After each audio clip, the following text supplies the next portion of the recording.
Alright, good evening ladies and gentlemen. This has taken quite a while to get to. I apologise for anybody who's been very patiently waiting, sitting there in the Twitch chat, just praying that this game would actually happen. We're down for quite an important one actually. We're back at the female Dota2 Southeast Asia League, and we've actually got all the way down to the playoff stage. So this is the top 4 teams playing against each other. In the previous playoff, let me just quickly get my information up. Previous playoff was SMG against Midfi. That was done on Tuesday, and that one went to SMG. And I think that means that the winner of this one will be playing SMG in the grand finals. Now, there has been an awful lot of delay, sadly, mainly I think on the part of Abong there. Had a lot of difficulty connecting, and in the end, nXa actually forfeited the first match. So even though this is the first time I'm actually getting to cast today, it's already 1-0 to PMS asterisk. So, fingers crossed. Let me just get the music turned off there. There we go. And yeah, have a look at what we've got there in the opening bands. Certainly, I mean, I was going to say the two obvious things are certainly a lot of high tier bands coming out there, and the other thing is where is the Invoker? And unsurprisingly, nXa picking him up on the first pick. Very flexible hero, incredibly versatile, and a very powerful mid. I think one of my favourite things about Invoker as a mid is going Quas Wex. It's not just that he's very effective at mid, it's also that he's just so good at ganking. You've got invis, you've got speed, and that is exactly the kind of mid you want when you're struggling on one of the side lanes. Looking at the bands, Slark, I think, just has a nasty habit of snowballing a little bit. People really don't like what he becomes in the late game, and he is fairly easy to counter with a couple of key heroes, but if you don't want to play a Bloodseeker and you don't want to pick up a Doom, I can definitely appreciate the Slark ban. Looking down at PMS, these are perhaps two slightly more regular bans, ones I would see more often in the JDL2. Lycan, very quickly activating hard carry, also capable of a great deal of push and giving great benefit to his team fight as well. And Ember Spirit certainly requires an awful lot of farm, particularly after his early game nerf in the recent patches, but one of the most powerful hard carries later in the game, and also great at shutting down certain pushing strategies. You know, anything that depends on having lots of little dudes sieging the enemy tower. Nature's Prophet springs to mind. Ember Spirit is the best counter. So nXa started off with their Invoker pick. PMS then of course have 2 picks in a row, and they use it to go for the classic Mirana Shadow Demon combo. They'll be going for Disruption into Arrow. Now I really like that combo. One of the reasons I like it, particularly when you're picking second and you get the 2 of them there, is, you know, a lot of people like to run Mirana as the position 1. Personally, I think that combo can work really well as a support in a tri-lane. I think we failed miserably the last time I actually tried this. But that aside, you know, I think it is quite a good combo. So I'm going to be planning on running that just as a dual lane or with another support or even with another carry. What I think we can say is pretty much guaranteed is that those two will be laning together. So nXa now really need to find out some strong laners. If that's going to be a defensive tri-lane coming out from PMS, then the nXa offlane is going to really struggle. It's the easiest arrow to land, you know, when they're just coming out of the disruption. And Mirana, you know, would actually be someone who'd be reasonably good at getting away from that kind of thing. But obviously, never going to see that. I'm wondering who they should pick up here. It's got to be someone who can just sap up the XP. Hopefully avoid a lot of the damage. And to be honest, I really like the Tidehunter pick. It's still going to struggle a little bit. You know, one of those heroes that has great damage resistance, and so that makes him a viable offlaner. But whether or not he gets the best farm in the lane, whether or not he manages to shut down the enemy carry, he's going to be coming out with Ravage at the 6-minute mark. Couple that with a Tornado EMP combo coming out from the Invoker, and that's deadly. You know, the one thing you have to say about PMS is they've got some great disable there, particularly for the laning phase, but it's all single target. You know, the arrow isn't even a guaranteed stun. It can miss very easily. Whereas nXa are just going for complete crowd control here, and a lot of damage as well. 5 seconds. I think PMS might be in a little bit of trouble here. Personally, I would tend to favor things which work very well in team fights against multiple opponents. just because the single target stuff tends to depend on you getting ganks off or having a good laning stage or that kind of thing. Whereas a strong team fight enables you in the late game, even if you've been losing the entire time, you win a couple of key team fights and suddenly you're on top, just flat out on top. nXa very wisely banning out the Rubik makes sense after picking up a Tidehunter, such a powerful spell. PMS choosing the asterisk, choosing the Viper to ban out. I find that a bit of a strange call. Certainly Invoker can be played in other positions, certainly Viper can be played in other positions, but given that we're going to have an off-lane Tide, probably a mid-Invoker, I can't see them going for a safe lane carry Viper. I couldn't even see them going for an off-lane Viper. I think nXa are going to be picking up, from here on out, 2 supports and a bit of a more traditional position 1. They could go for the full crowd control here. They could go for a lot of different things, but I don't think they were going to go for. I don't see them going for a Viper. Reserve time. But then again, I have been away from the Dota scene for a little bit in the last month, so I'm not as up to date as possible. I'm really hoping actually that this game, which should be one of the really top tier games in this tournament, I'm hoping that this will be a shock introduction to the meta now and just show me what I've been missing, because I'm sure it's been epic. And the other news coming out from the Asian scene in Dota recently, I was quite shocked by this. There was a Chinese team and Arrow Gaming were both actually denied visas to the US. I think Valve have been appealed to just kind of, start talking to their embassies, start greasing some wheels there, because obviously teams get invited to the international. It's a LAN event. They've got to actually be there. And fingers crossed that all gets worked out with them. Best of luck, Arrow. I've had some great times casting them. PMS picking up the Dazzle certainly rounds off that tri-lane very effectively. Almost certainly makes it defensive in my mind. Dazzle, great at keeping people alive, certainly, and you could, I guess, run that as an aggressive, but you'd be taking a huge risk. It would be a question of you're expecting to go in, hopefully get a kill, and then run out while being healed and shallow grave. Certainly much more naturally a defensive tri-lane. Just going to have a quick look over all my settings, make sure everything's running properly, nothing's crashing down. Everything looks nice. Everything looks good. Okay, cool. The Tinker and the Spectre ban coming out. Now, the Spectre ban I really respect coming out from PMS. So that's the position 1 that I think nXa could have gone for. And actually, that would have been quite terrifying if they picked up a Spectre. Just because Invoker and Tidehunter would be so good at the 4v5 game. Meanwhile, Spectre's farming the entire time. And of course, just haunt him whenever things kick off. They did pick up the AA, which is something I was wondering about. AA's ult is actually incredibly good. The only reason it's not... Okay. I was about to say the only reason it's not respected more, and it is actually one of the most respected ults in the game, but the only reason it's not respected even more is because it's so hard to land. And that is offset hugely when you've got a lot of AoE crowd control. The natural, if you were teaching kind of lessons in Dota, how to do team strategy, what are nXa going for here, you would probably be saying that their next pickup is going to be a Faceless Void. I'm not sure if that's too obvious. And I'm not the biggest Void fan in terms of, I think in a lot of situations he's not that good. But in a situation where Tide blinks in, Ravage, you chuck out an AA ult and you start getting damage on them. Then when that's wearing off, you suddenly get the Tornado in the EMP. Then when that's wearing off, you zip in and you get the Chrono. I mean, when you can get a good 10-15 seconds of lockdown on the enemy team, that's game. We'll see what nXa choose to go for here. PMS choosing to go for the Brew, which I really like actually. That's he's a great way of avoiding that kind of AoE control, because of course suddenly you're not fighting against 5, you're fighting against what would it be, 7, and that's obviously got to be a little bit harder to lock down. Plus you've got the magic immunity, and generally when you've got people who've got a large amount of crowd control, what you're trying to do is get the lockdown on, go in and kill him.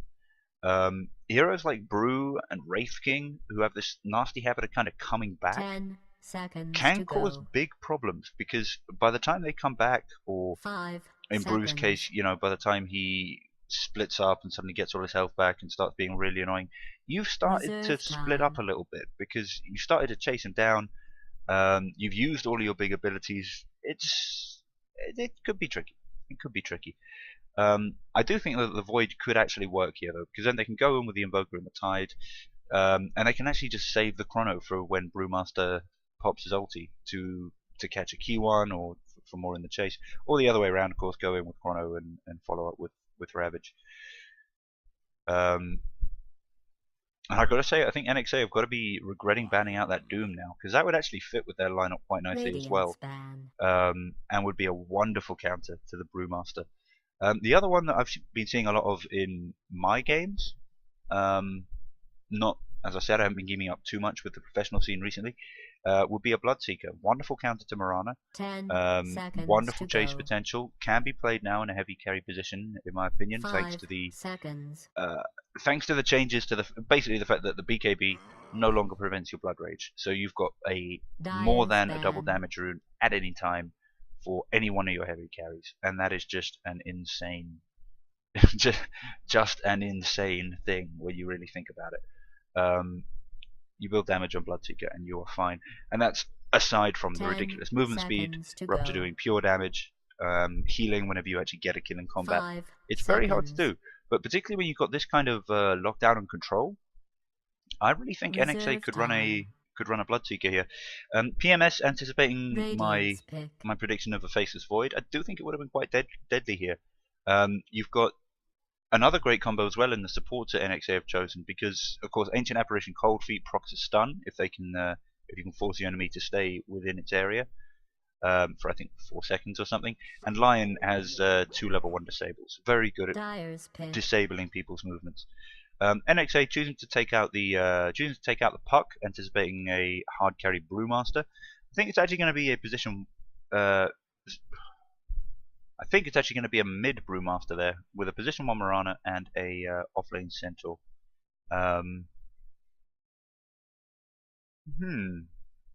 Weaver. Yes, something like that. NXA picking up the Weaver, who is a fairly good heavy carry. His damage amp skill isn't the best. You know, you attack twice every 2.5 seconds at max level. That's not quite as good as just a very good attack speed buff or even a crit chance in terms of DPS. But he's so annoying and he's very survivable. So certainly a good potential position 1. All right. Just let me get all of the overlays switched over. Don't want to mess that up. And has my sound ridiculously amplified itself to 100%? No, it hasn't. Wonderful. All right, let's have a quick look at the teams then. I'm going to start off with NXA. There we go. Right. It's been a little while since I've been casting, I guess. So for NXA on Nadia Chan, we have the Lion. Sorry, on Lion we have the Nadia Chan. On Invoker, on the mid. Okay, it seems like they've changed how they do this now. This is interesting. I'm just going to do this the traditional way. We got Queen on Invoker on the mid. Over on Invoker, on Ancient Apparition, we have Noob 101. Playing the Weaver, we have Abong, and on the offlane Tide, we have Fitzberg. I don't know whether that's... You used to be able to do a very nice kind of go into showcase mode and just scroll through the heroes, but that didn't seem to be working there. Now, over on the PMS side, we have Kimchi taking the Brewmaster mid. We have Hizuma taking the Centaur offlane. Shadow Demon, Furry Fish. I'm pretty sure going to be running back down to the bot lane in a sec to get that tri-lane on. Mirana's going to be played by Star of Light, and Dazzle is going to be played by this person here, whose name unfortunately I can't say, but who does have an absolutely epic Dazzle set. That is pretty crazy right there. Big respect. Invis rune top looks to be picked up by Lion, and that is actually exactly what you need for a first blood. Was spotted out by the Radiant rune though, so I'm anticipating this Centaur is just going to be very careful.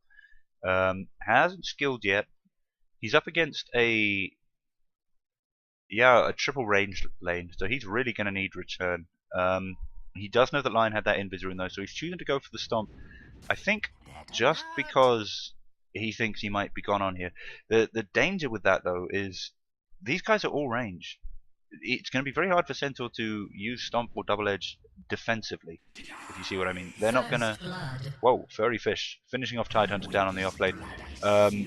So it seems that Invis rune did not actually do everything that nXa wanted it to, and PMS actually picking up the first blood on the Tide. Sec called out from Dazzle. I very much doubt that there's a huge problem, given that he did just get first blood. Who got the first blood? Shadow Demon got the first blood. That's not the worst thing. Okay, ready is called. We do have a nice sentry there to block up the dire pull camp.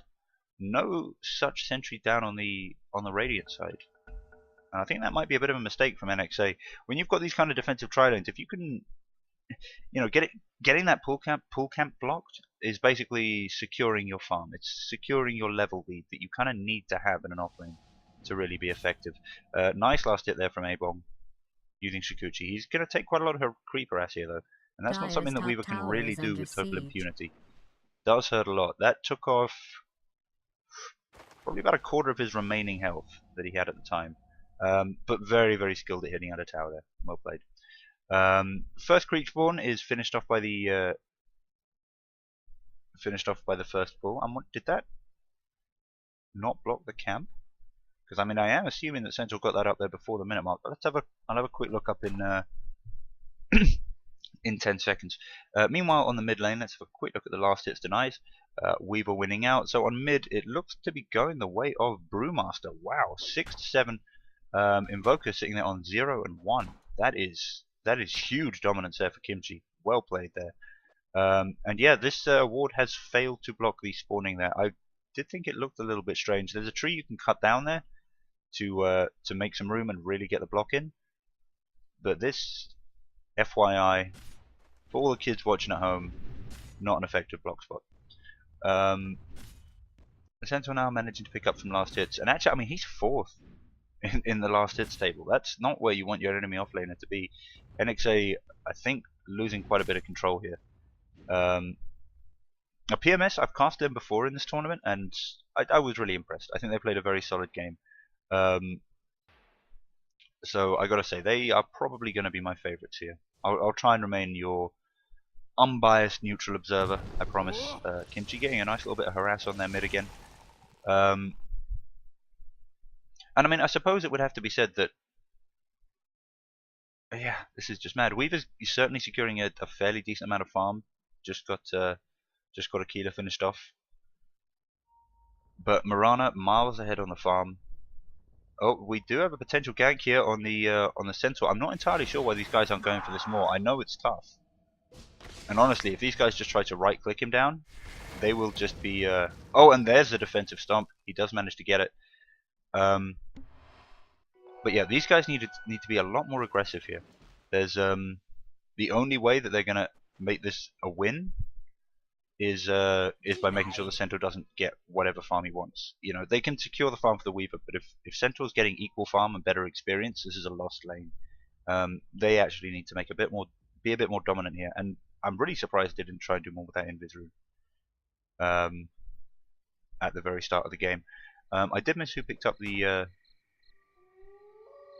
2-minute rune, but the 4-minute rune is a DD rune bottom. Neither team has vision of it.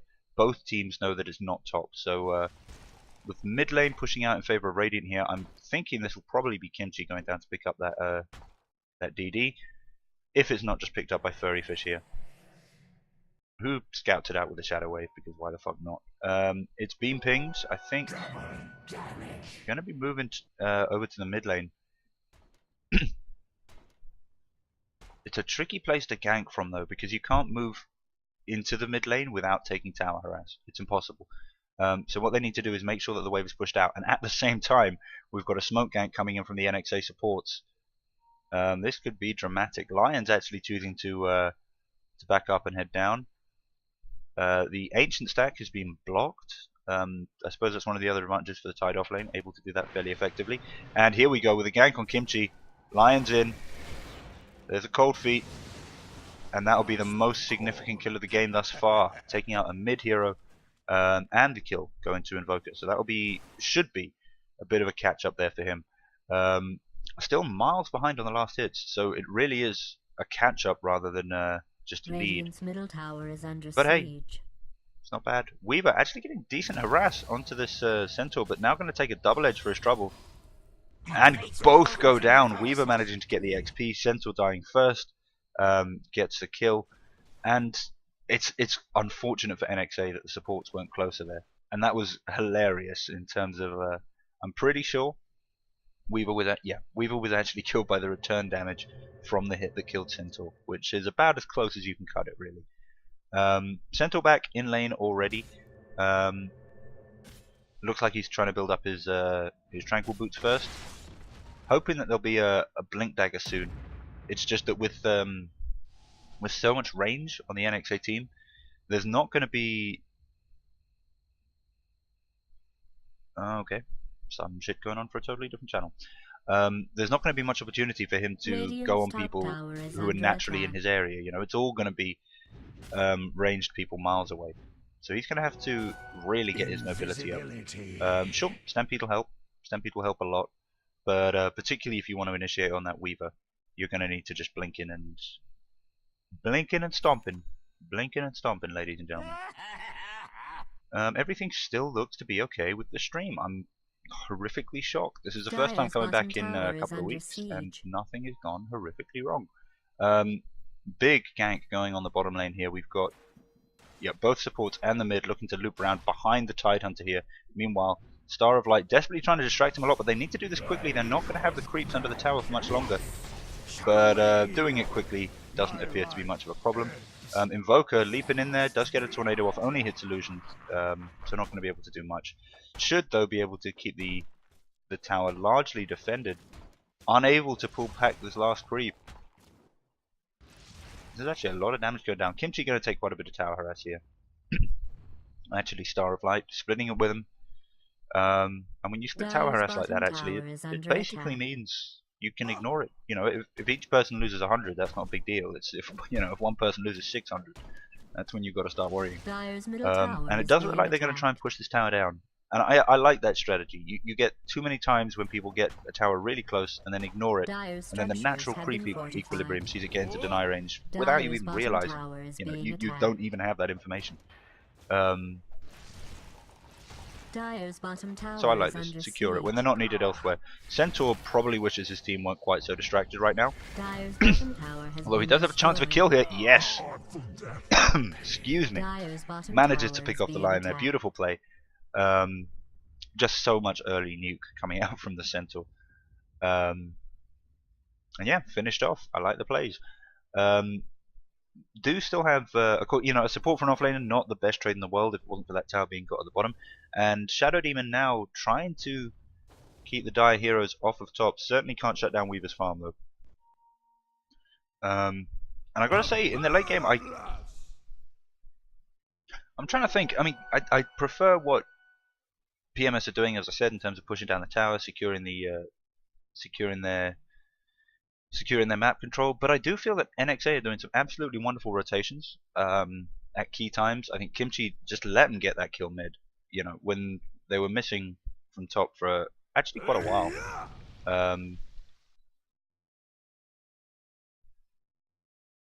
But yeah, I think nXa are definitely proving that this game cannot be counted as over yet. Let's have a quick look at the XP graph actually. PMS, yeah, this is kind of what I mean. There were some very big plays from PMS, but it definitely has been pulled back. Very, very small XP, basically negligible. Gold still slightly ahead for PMS, but split, what was that, 2,500 among 2,500 among 5 heroes? Yeah, it's not that much. But what of course, in fact, it's pretty much exactly about 1 tower, but here we go.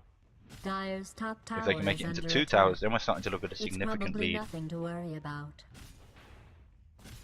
Centaur War Runner here, about a third of the way to his Blink Dagger, Dazzle. He'll be picking up a couple of key support items soon. It's tower has fallen. You know, there's a bunch of crap with Dazzle, nothing big, but it's the kind of game where if your supports are able to pick up their you know, just their kind of fun items, the items that they need to keep going, the items that really help, that's huge. It's absolutely huge. You know, Radiant's you middle don't want to be at tower 20 is minutes under with attack. GG branches and maybe boots. And they've got such amazing push potential here as well. It looks like PMS are willing to trade tier 1 mid, Radiant's middle the tier 2 tower is top. being attacked. They are fairly sure they can get it, and this is Dire's actually top tower huge is for them. under attack. This tower is the last vestige of control that NXA have over their own Radiant's jungle. middle tower is So they under attack. need to keep this up, Dire's really. top I don't know whether tower they're is thinking they under can get this siege. down and then rush back up there, but I mean, they can't. They just can't, particularly not if they're not willing to go on against one Brewmaster. Which I can appreciate, you know, he's still got his ult, but Dire's top where are the tower is TPs? being Like, attacked. do they just not have TPs? No, they all have TPs. Radiant's bottom tower is being attacked. Very I strange. hope There are that's part of TPs the everywhere, Dire's but top nobody is tower TPing. under And the tower siege. goes down. Dire's That top was tower has been poorly destroyed. played by NXA. Not entirely sure what was going Radiant's on there. bottom tower is under Um, siege. Both Dire's objectives middle failed. tower Mid is under still attack. up. Top tier 2 down. Abong actually being probably a bit too aggressive there. I think if Star of Light had... I see, out of mana. I was going to say if he'd been a little bit Dire's quicker middle on the tower arrow, is under could actually have siege. stunned the Weaver under tower there and possibly killed him. There's a lot of nuke. A lot of nuke.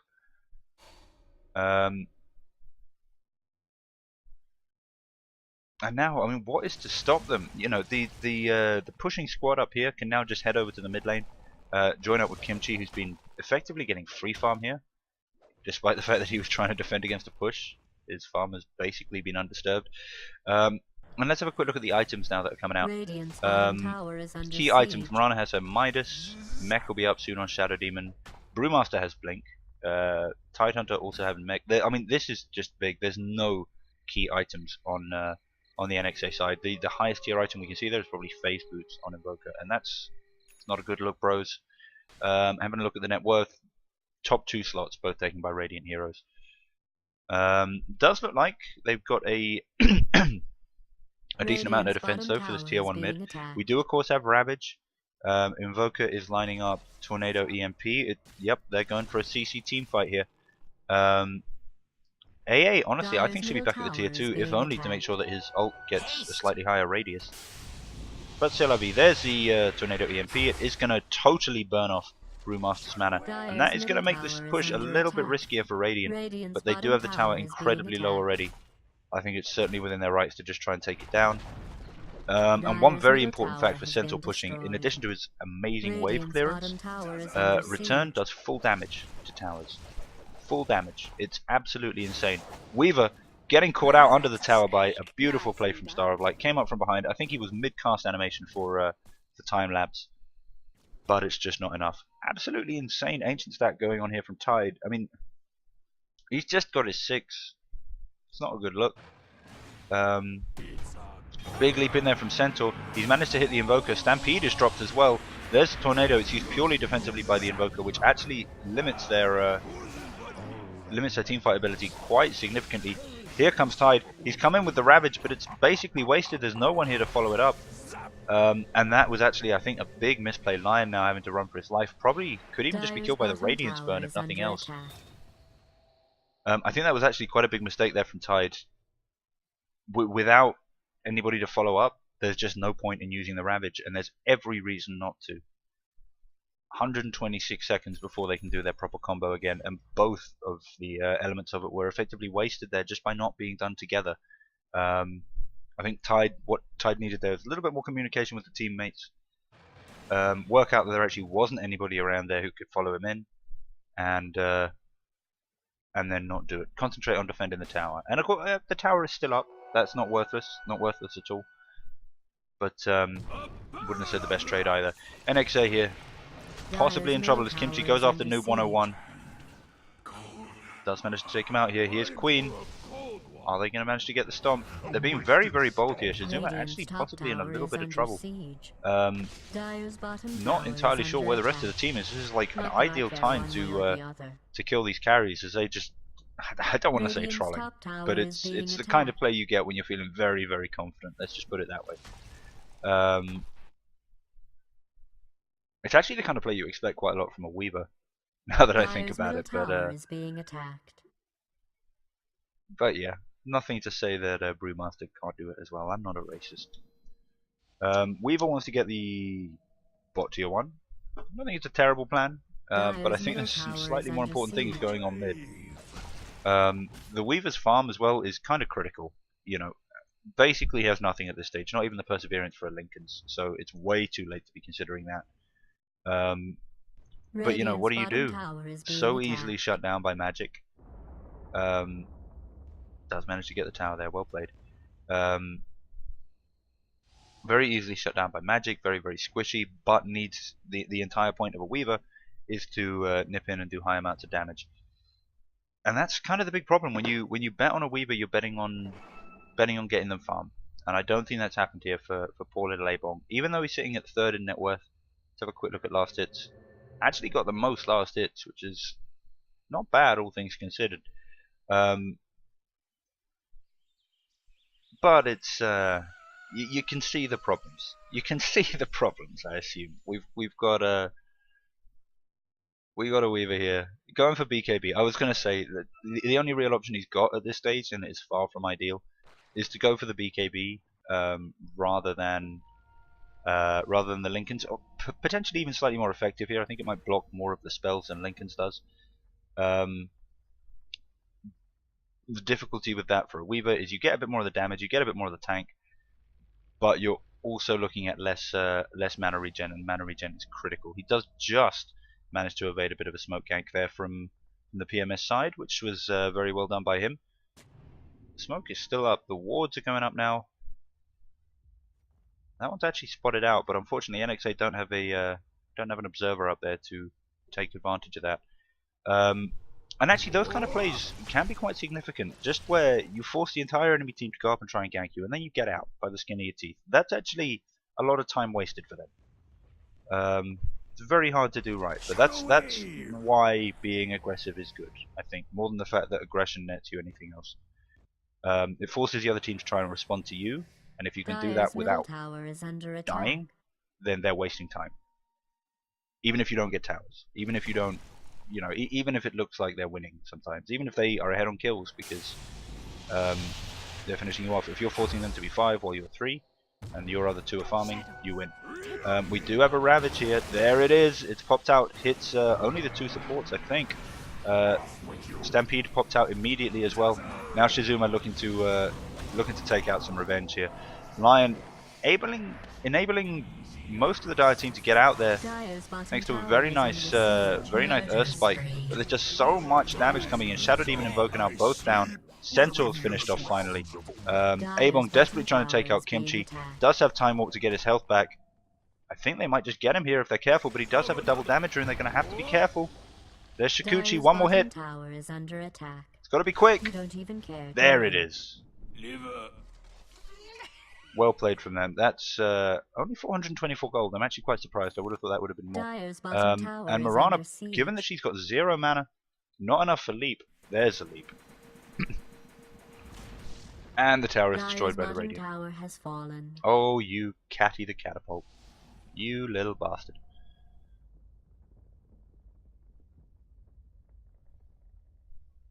Up. I mean, we still don't have Rax down. It's 10-6. There have been... Dire's middle tower is being attacked. There have been more decisive games in the past, certainly. The lead isn't actually as big as I thought. 3,000 XP, 7,000 gold. You know, I think most of that gold is coming from the towers. So what's really significant here is the XP lead, which isn't that substantial, really. Honestly, you know, the time at which games are just irretrievably lost is when you've got a 1k lead in golden experience per minute. So at that stage, they'd need something like 19. Like it's a fair advantage for PMS. It's their game to lose, but it's far from over. Dazzle just going for a stroll. Honestly, I'm not entirely sure what was going on there. Invoker spots it out, rightly recognizes though that at this stage he's probably moving back to the team. Kimchi does a nice little leap up there onto the Lion, gets hit by the AA ult and the stuns, but we've now got the rest of the Radiant team coming in here. There's a Blink Initiation from Centaur that just obliterates AA. Invoker now ghost walking away from the sentry ward. He knows it's around, I think, so he's going to choose a different route out. Unfortunately, running straight past another one at mid. He's spotted out. They're going for him. They're not going to catch him though with the movement speed buff that Ghost Walk now gives you.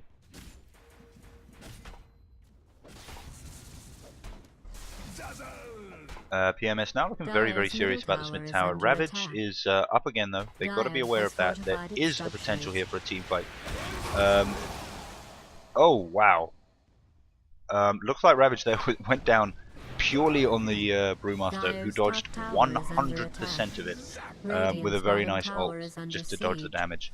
And now it seems like Radiant are barely slowed. They've got pretty much everyone up. They've got pretty much everyone on full health. Lion's just been taken down. Ravage is down. Weaver, so low, finally gets finished off there by the Mirana. Fritzberg saved there by Queen on the Invoker. But I don't think there's going to be any saving this tower. The Radiant creep wave is right here. Catty and everything. Dire's middle tower is being attacked. And yeah, that's going to be a tier 2 mid. All of the externals down now for nXa. Dire's middle tower has fallen. It's looking, dare I say it, it's looking dire for Dire. Dun, dun, dun. There's a nice blink slam from Kimchi, followed up by a beautiful arrow landing, and that's a dead Invoker. The Finger of Death used there on Kimchi, he's very, very low, but a nice blink in from Centaur, and that's actually a very low Brewmaster. Tide wants to come in and finish this off, but I think being way too aggressive there. You can't run into a team of 4 no matter how low the guy is. Weaver now looking to be a Weaver, but runs straight into an arrow as he's going between these trees. Shizuma wants to take the kill, and does it with help from Kimchi. They've got such good blink initiation and nuke there with the Brewmaster Centaur combo. Centaur blinks narrowly out of the AA ult, which could well have killed him, or at least seen him dead a little bit further down the line without any heals. Tidehunter goes down, but a lot of the team looking low now. Shizuma on just over 250 health. But they're gradually beginning to get the, you know, their PMS are not losing heroes. nXa are. They're going to be able to get to a stage soon where they can just push in on this. 30 Fish is going to be brought very low by that tornado. Again, just over 250. They need a better plan than just walk up and try and get some last hits in every creep wave when they're running up against an Invoker. And yeah, what they're doing now, back up farm. They know 100% that they've at least forced nXa right behind their walls. They've got a whole map to farm. Perhaps the best choice is to farm it, and I think I'm with that. The only other thing they could really have done is Roche, but they don't really have the wards for that. And I would have said it would have been better to do that shortly after getting a kill rather than just run straight out of the mid and go in. That was an interesting way of filling in the line there. Haven't seen that before. Mirana defensively using Moonlight Shadow. Do they have any detection over on the Dire side? They got dust on the supports. Yeah, that's fair. Better than my team often manages. Love you guys, don't be mad. Kimchi now looking to farm mid, and I mean this is the kind of thing. I mean, when the game starts as this thing, you know, don't cross the river. When you get to this stage and you're winning team fights at the tier 3s, it becomes don't cross here if you're careful. You've opened up a double jungle and 3 lanes of farm pretty much 100% of the time. It's huge. They could be pinging this just to be like, oh yeah, that's beyond that magical line now. We can farm it. Doesn't have to be a push. So yeah, well played, well played.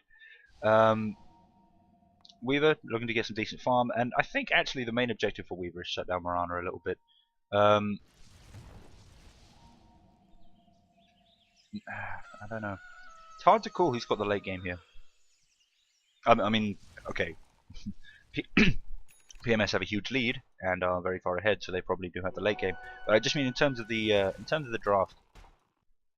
Weaver Invoker versus Centaur Mirana Brew is strange, but I think PMS might, you know, I think they just might. I certainly think with this lead, this is going to require some big team fights from nXa to pull them back enough of a lead. But of course, that is exactly what their team is built for.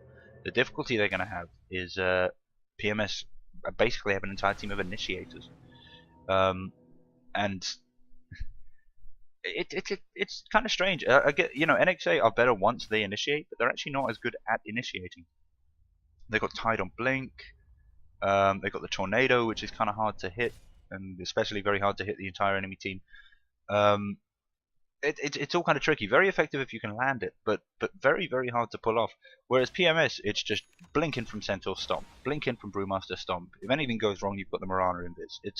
they're hugely in control of all these team fights, even if the potential is slightly less.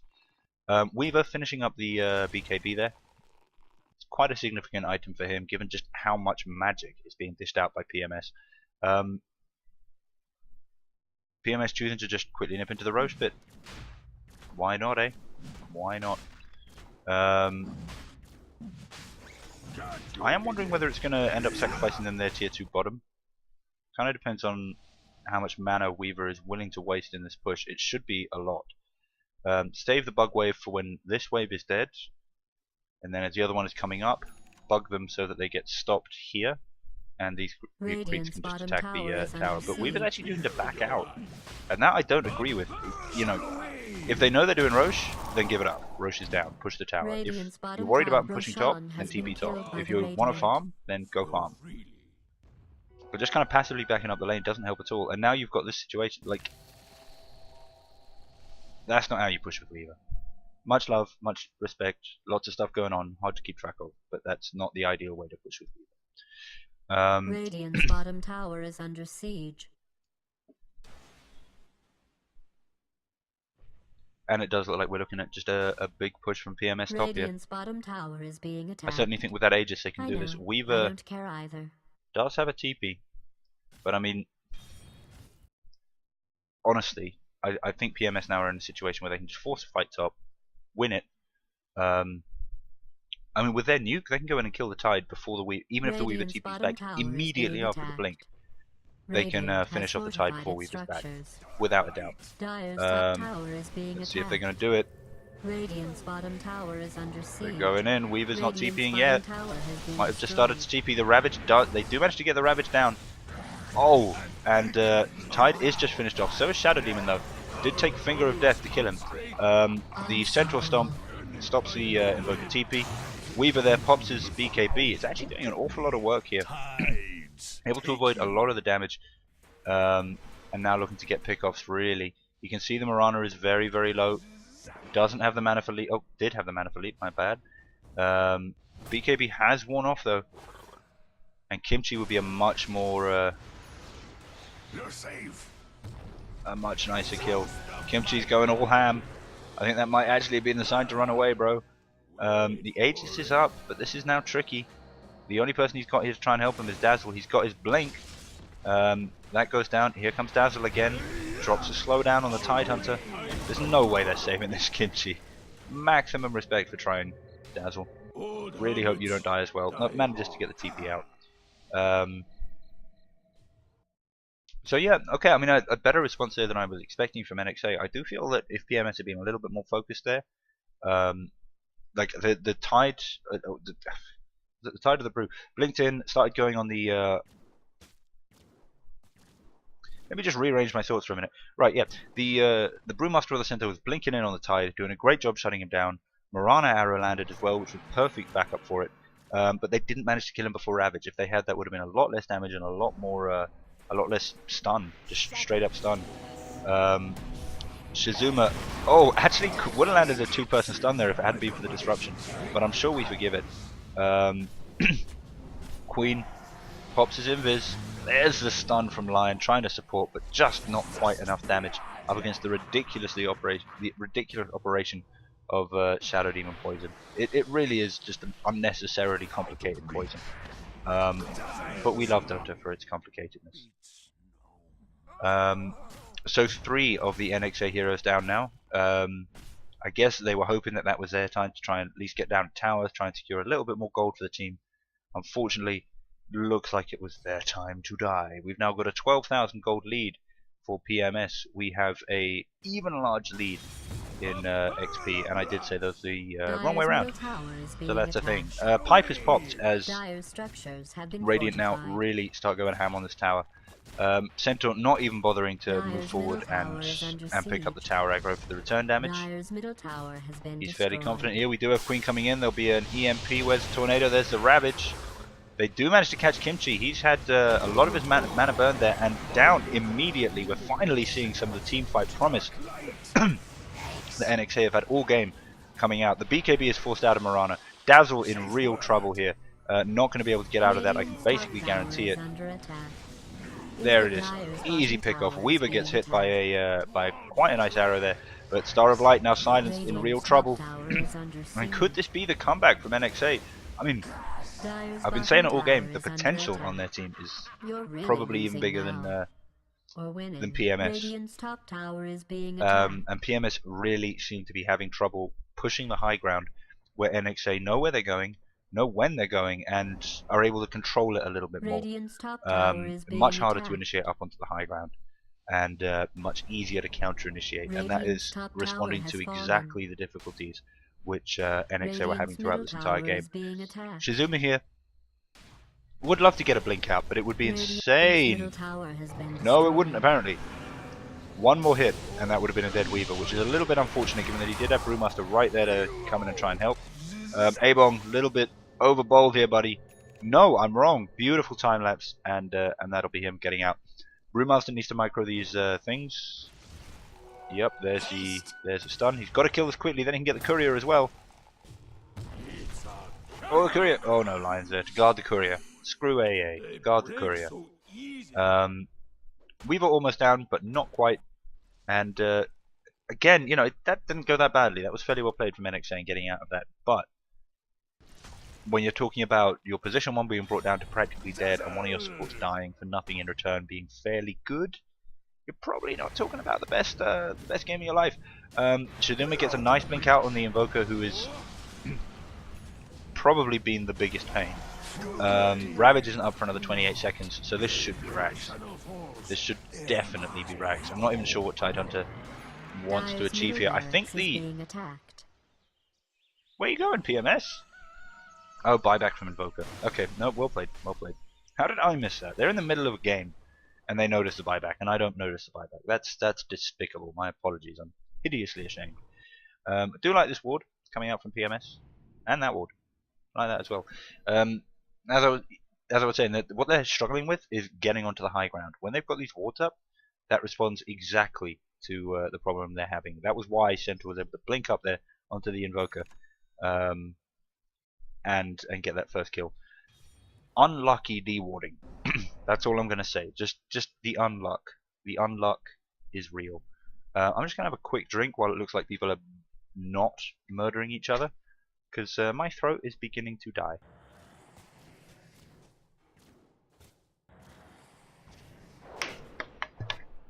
Okay, so and I say that.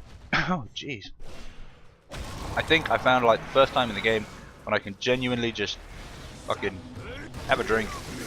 And the Ravage goes down. This was originally just Centaur, I think, being ganked by the dire supports, but now it's Lion who's the first to down. Ravage has been wasted. Weaver is in on the action, desperately trying to finish off this Centaur. The BKB is popped just before Shikuchi, which I'm not too sure about, given that there wasn't any detection coming out from Radiant there. Centaur goes down, Dazzle goes down. It's now going to be all about the Brewmaster. Can he get away? Can potentially even get a kill, and that was 2 for 2. If they can, oh, beautiful arrow there, hit straight onto Queen. There's a lot of damage coming down here. Only 1 stack of the Shadow Demon Poison though, but it is enough. I wasn't sure if that would be, but they've apparently they are very, very good at calculating it. Abong needs to work on that. He needs to work on that catapult. It's just going to keep going. Get the catapult. Get the catapult. Get the catapult. Wow.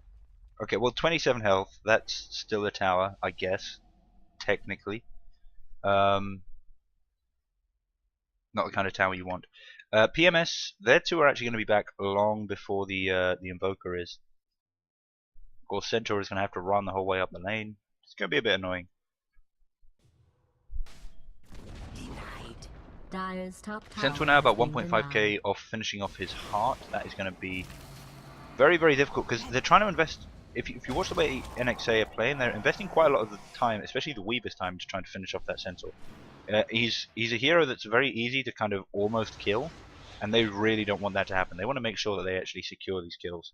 When he gets a heart, that's going to become exponentially harder. Not only is he going to have a whole ton of extra health, he's also going to be able to just heal up by running into trees. And with a Blink Dagger and Stampede, he's very good at not taking hero hits for a little while.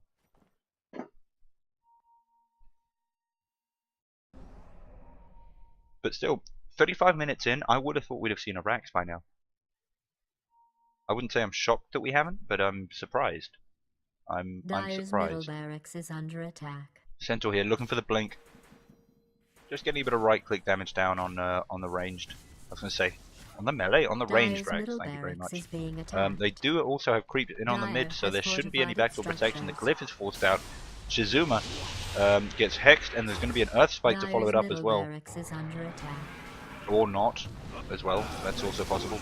There's a Ravage, again, basically wasted by a very nice ult pop from Brewmaster. That one did manage to hit Centaur, but there was no one anywhere near Centaur to follow up there. So unfortunately for Pittsburgh, that was a bit of a wasted ult. Centaur, in the meantime, doing messy work on the spellcasters of the dire side. Lion down. Queen finished off by Brew. At the same time, Weaver making work at the back lines. I was missing that. Shadow Demon down, Dazzle down, Marana down, but there's the Weaver down. It's only AA up on the dire side, and there's going to be nothing he can do to shut down this this Rax push. The Weaver buying back though does have some potential. Maybe they'll be able to save the melee. It's going to be risky though. These are the two big boys of the Radiant team. You know, hitting a Centaur with return damage when you have Deso can be counterproductive. Meanwhile, Brewmaster just going over to mid lane, finishing off those Rax. You know, there's options. So yeah, okay. In fairness, they were able to save the melee Rax there, but only at the cost of both. That's right, both mid Rax. Kimchi now in probably quite a bit of trouble here. Manages to get the Earth Slam off. That's a big slow going down onto the Dire team. Followed up with Shiva's Guard. He's actually got so much slow here. Didn't manage to make it out, but held them up for a good 15 seconds. And when you've got 3 heroes wailing at you, that's actually fairly impressive. Gotta have a shout out of respect there. Roche really has not been focused on much this game as well, which makes me a little bit sad. You know, these guys aren't even checking and seeing if he's up. I mean, he's obviously up, so that maybe is fair enough. But Dire's top barracks is being attacked. I get the feeling this game could have been over much quicker. Could have been just a simple case of, well, we win, and so we win. And PMS could have been home and comfy a long time before now. And of course, thanks to the call from the admins, which I think was fair enough. Game 1 going to PMS by way of default. If they win this one, they've won this playoff game. Playoff matchup, playoff best of 3, whatever you want to call it. Honestly though, I mean, it's one of those games. These are the kind of games that turn round, and you know that everyone's got their favorite story of that game where you were losing horribly, and then you had that epic team fight where all the skills went off at once and you won, and then they were all down for 2 minutes and you pushed the lanes and you won. That's what this game could be, still, definitely. PMS, I think wisely, choosing now to try and set up a gank on this Weaver, because he is 99 to all % of their damage. A lot of damage coming down now. It does manage to time lapse out of all of it, though. The sentry goes down. Was almost going to be enough. Not quite, though. Stampede goes down as well, but I mean, you're not going to get him. He's Weaver. He's safe. Kimchi now going into Roche, which I like. Definitely need to do the Roche.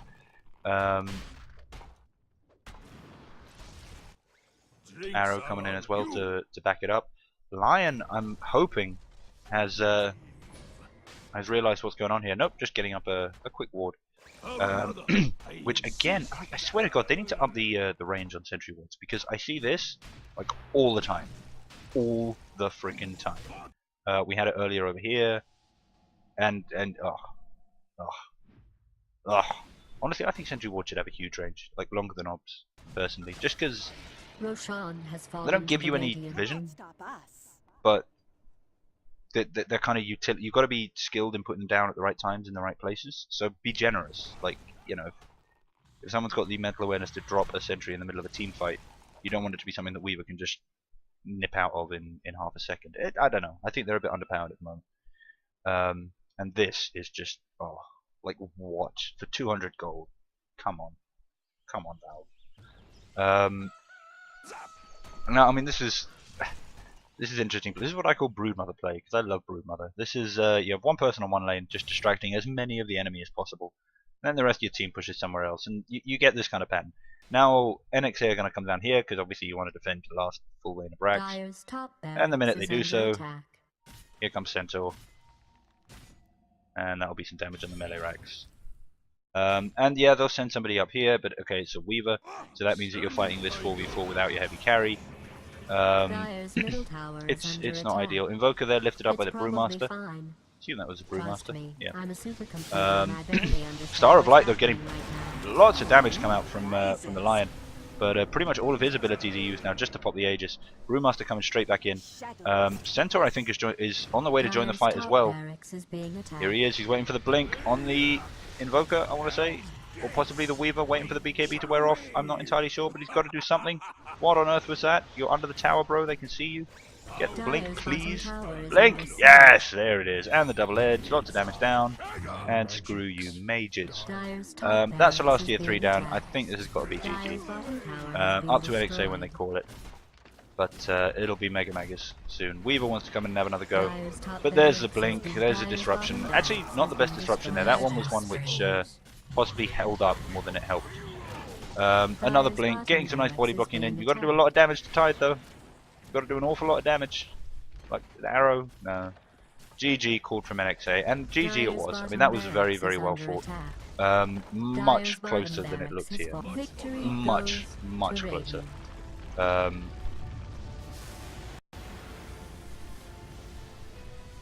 But yeah, I think that's just got to be very well played to PMS. They handled it perfectly. They didn't let nXa have the opportunity to set up and initiate on a big team fight with their big CC. They just stayed in control, used their blink initiation and push potential to just control the map. They were never grouped up when they weren't ready to initiate themselves, and when they knew that there was something preventing nXa from just unleashing Ravage into Tornado, into EMP, into AA ult, into Lion, and all the rest. So beautiful play from PMS. I will be, of course, keeping up to date on what else is going on in this season of the female Dota 2 Cup. We must be getting down to the final few games. I'm wondering whether the final is going to be SMG against PMS, which, of course, would be almost symmetrical. So that's something to think about, ladies and gentlemen. If you've enjoyed the cast, please do subscribe, follow, whatever. Check me out on YouTube. Very, very helpful. I would love to do this for a living. But either way, I hope you enjoyed it, and there will be more coming up from me another time. Ciao.